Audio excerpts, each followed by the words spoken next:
All right, thank you to Casa de Maryland, to CARE, to Somos, to Jews United for Justice, to Baltimore Women United, to Breath of God Church, to Local Progress, to the ACLU Maryland, to SEIU 1199, to Hampstead Hill Academy, to Wolf Street Academy, to Cocina Luchadores, the Baltimore Green Party.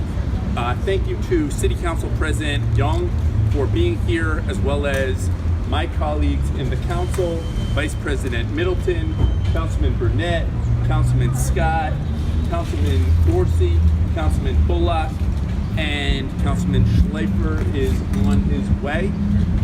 Thank you also to Councilwoman Clark. Thank you to Delegate Lewis for being here from our state. Thank you also to Baby Maya for standing with us today. Today we will introduce a resolution in the Baltimore City Council that calls for the immediate reunification of families. We call on President Trump to end his cruel policy of dividing children from their parents at the border and in Baltimore. We call on Governor Hogan to refuse to use our vital law enforcement resources to assist ICE in this mission. ICE should pursue international crime syndicates and sex traffickers, not children and families. And while we are haunted by the images of children being separated from their families along the southern border, make no mistake, families are being separated right here in Maryland. Families like Jesus's, who was arrested, detained, and deported after dropping off his 9-year-old son at Hampstead Hill. Families like Jose's, who was an immigrant from Honduras, who came here with high hopes, who brought his family with him, who was deported about a year ago, and then 3 months later was murdered outside of his home. And then just today, Marta, a mother of 5, went in for her regularly scheduled asylum check-in and was detained and now faces deportation. Marta has been living here for 10 years. She owns her home, and according to her daughter, she experienced domestic violence back in Honduras. A threat to immigrant families is a threat to all of our families, including my own. As a new father, I cannot imagine the anguish it would cause to have Maya taken from me. Like any parent, I would die to protect my daughter. Maya is the descendant of refugees who escaped persecution and violence. Today, we stand with my colleagues on the council, champions at the state level, and advocates from across Maryland to say enough is enough. Reunite our families now. It is now my pleasure to introduce. It is now my pleasure to introduce Lydia from Casa de Maryland to tell us Casa's perspective.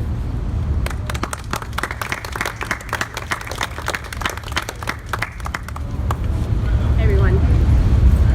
We know that within our immigrant community, this is not the first time that we're facing attack. But in the past almost 2 months, is a time that these attacks have been escalated during the zero tolerance policy that was implemented by this Trump administration. We know that our immigrant communities now more than ever are vulnerable and continue to be separated by this administration who continues to use terror tactics to come between the community that stands united and behind us here today. We are here today to continue to urge community members to stand up and stand with our immigrant communities to defend those that continue to be separated. And we're here today to continue to pressure the administration that continues to separate our communities and to ask them to meet the deadlines that have been specified for them. Tomorrow, all children under 5 years old should be reunited with their family members. And we want to ensure that this administration is taking this seriously and reuniting our children with their parents. We want to let you know that these separations are not something that are foreign to Maryland. These separations are something that we have been living for many years now in the state of Maryland, but have continued to be accelerated during the zero policy. We ask all local candidates and we ask all local politicians not to allow Baltimore City to be intimidated by this administration administration, and we ask them to stand with our immigrant community members and to defend our immigrant community members and not to profit from the misery that we're experiencing and living here. We're asking all that if children and other community members are tried to be transferred to the state of Maryland, that we stand together and say no to this injustice, and that our city council representatives together unite in defending our community by passing this resolution. I'd like to present one of our youth immigrant leaders, Maricruz, who will be talking a little bit more about the importance of reuniting community members and families as soon as possible.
Baltimore City stay together and united we can say no, it is enough. Our Baltimore City is being suffered enough. So it's a pattern of two beautiful 4 years old twins. I can't celebrate.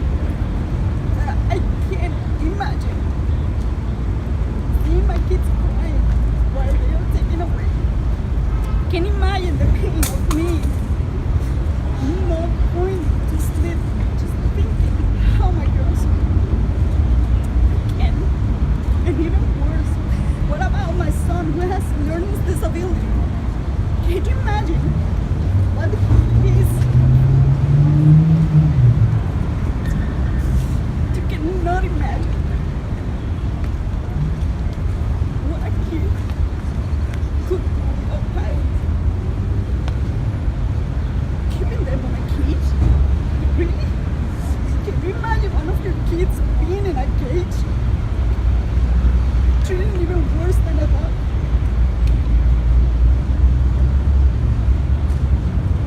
The only thing that I can say is today, we should stand together. Only for us, kids, for all of us.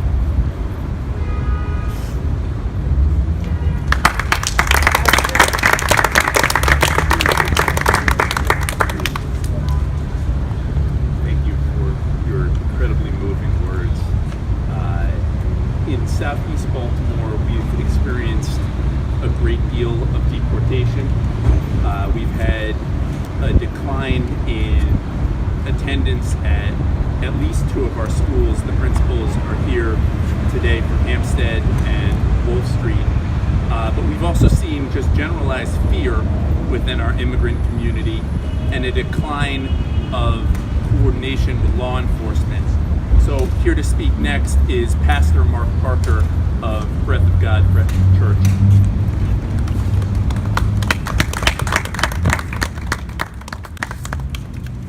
Good afternoon. Southeast Baltimore, where I've served and lived now for 10 years, has always been a place where families from around the world have come to make a new start for themselves. Waves of immigrants and refugees from throughout Europe, from Poland, from Italy, from Germany, from Ireland, from Greece, from Ukraine, and from other parts of Eastern Europe have come, have found jobs, have found work, have started churches, have started synagogues, have built homes for themselves and built community centers, and have sank their roots deep here into our city and contribute to our well-being. That's been true for at least 2.5, 3 decades now with our neighbors from Central America and from South America. Our community would not be the place that it is, rich and diverse and fascinating and interesting and beautiful, without their presence, without their leadership, without their contributions. It's a place where I'm raising my own family, my own 2 kids who go to school there in the community, and to, like every kid in Baltimore in the summertime, run out the back door, go out in the backyard and listen for the sound of other kids playing in the alley, and track them down and start kicking soccer balls and sharing toys and enjoying life with each other. Well, 2 of their playmates from last summer aren't here this year because their father went down for his regular immigration checkup downtown at the Fallon building, and all of a sudden what had been fine for several years was no longer fine. Paying his taxes wasn't enough, having a work permit wasn't enough, checking in with the government wasn't enough, raising his 2 citizen children here wasn't enough. He was picked up with no warning and was deported a few months later. When we're talking about family reunification here, what's a family to do? They couldn't stay here. They had to be with their father. They had to be with their provider. And so now those 2 children who have known nothing except Highlandtown, who know nothing except hanging out at Highlandtown 215 and going to our mentoring program at our church and our after-school program, our summer camp, playing with my kids in the summer. Well, this is their first summer in Guatemala, a place they've never lived in, a place they've never been before. The policies coming out of DC have real impacts on our families and upon our communities. They hurt our city. They're not just a border thing, right? They're a Baltimore thing, they're a Maryland thing. They hurt my kids and their well-being. They hurt our schools. They hurt our churches and our synagogues and other places of worship. White supremacy is no basis for public policy. Right? There's nothing about these laws and policies that strengthen our country and that strengthen who we are as a people, that contribute to our communities, to our city, to our state. It's simple hate and simple ignorance and a simple desire to make life untenable and life miserable for people who aren't from here and for people who don't look like those who have always held power in our country.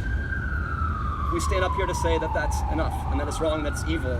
We won't simply say the polite things and pass things by. We'll call white supremacy what it is, and we'll do our best here with the power that we have, with the communities and the coalitions that we build, to stand up for our neighbors and to do what we can to do what is right.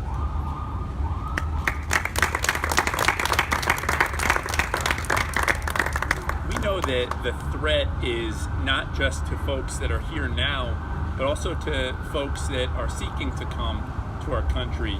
That's why we were so horrified just a few weeks ago when the Supreme Court ratified President Trump's Muslim ban. That's why I've been proud to stand with Zainab Chowdhury and CARE in her advocacy, not just for Muslims, but for our entire community. Immigrants, Jews, Christians, Muslims, all standing together. It's now my pleasure to bring Zainab to the mic.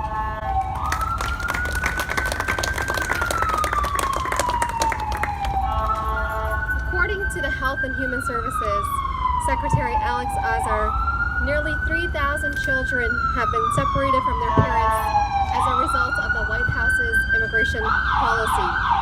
This has been called the zero-tolerance immigration policy, but we know that this is just one prong of a racist, xenophobic agenda that has been perpetuated by the Trump administration that targets predominantly communities of color.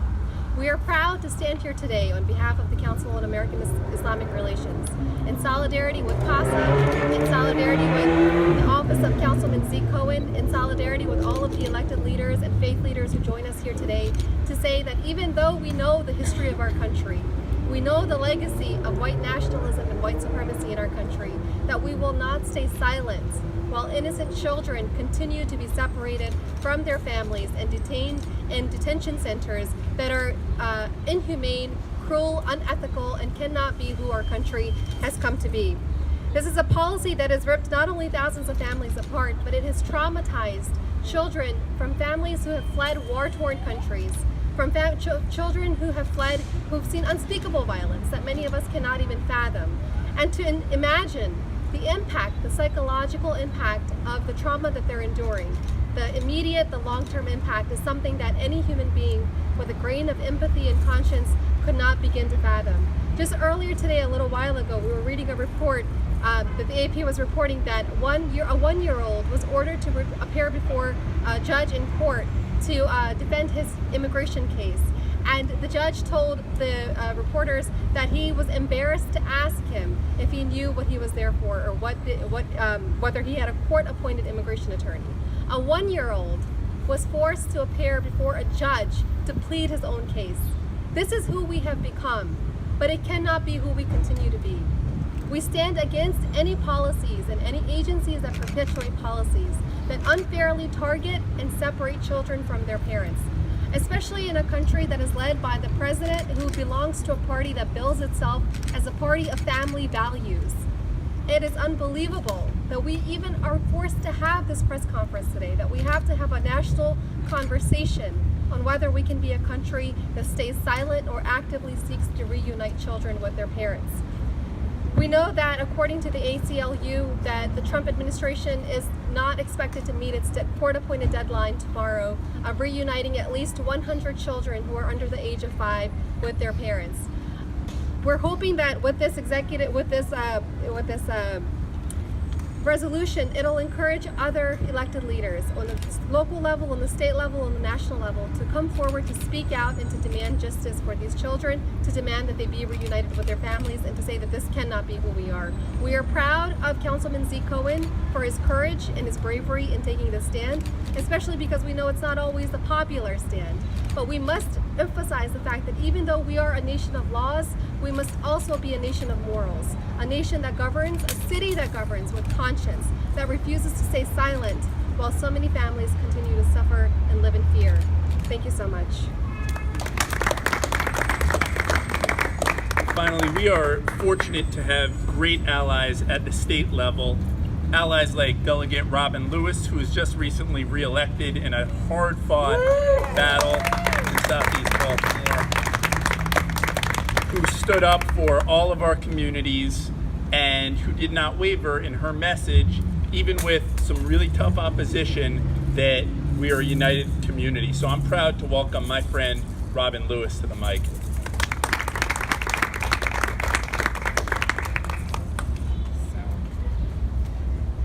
Thank you, Councilman Z. Cohen. Thank you to everyone who's here today. Thank you to the families, the moms, the dads, and the kids who came out and put a brave face on what's actually a tragic moment in our country's history. My name is Robin Lewis. I serve as one of the 3 delegates right here in the 46th District, Baltimore City.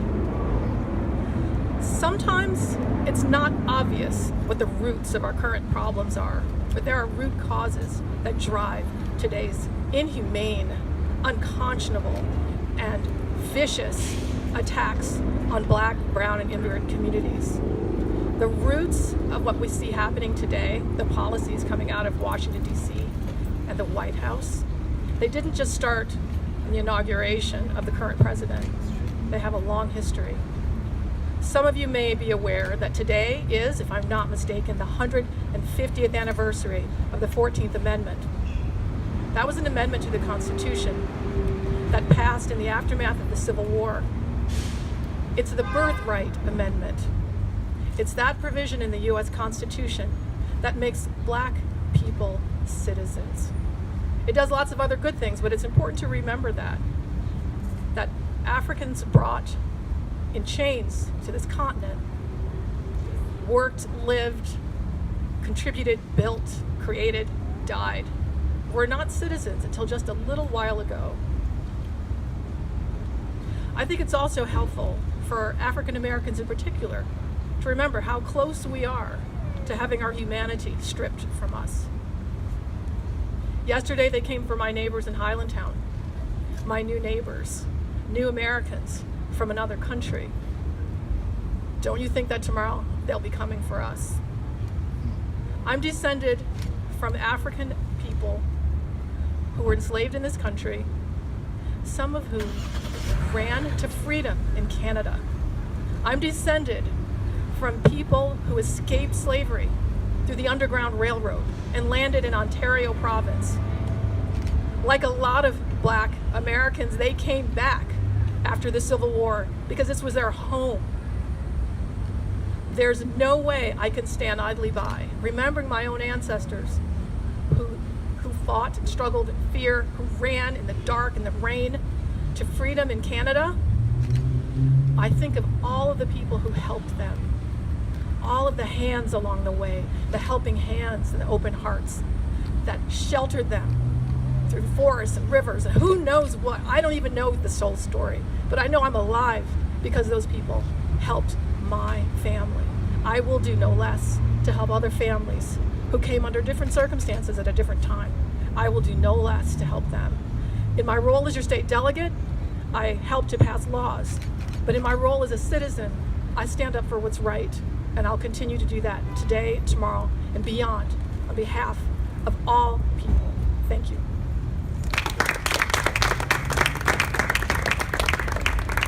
As you can see, we are a unified city. I again want to thank President Young, my colleagues on the council, Delegate Lewis, CASA, CARE, ACLU, SEIU, and all the groups who are standing with us today. At 5 o'clock today, I'll introduce a resolution calling for immediate family reunification. And with that, any questions from the media? All right. See you at 5 o'clock. Thank you again for standing united as a city. Appreciate it.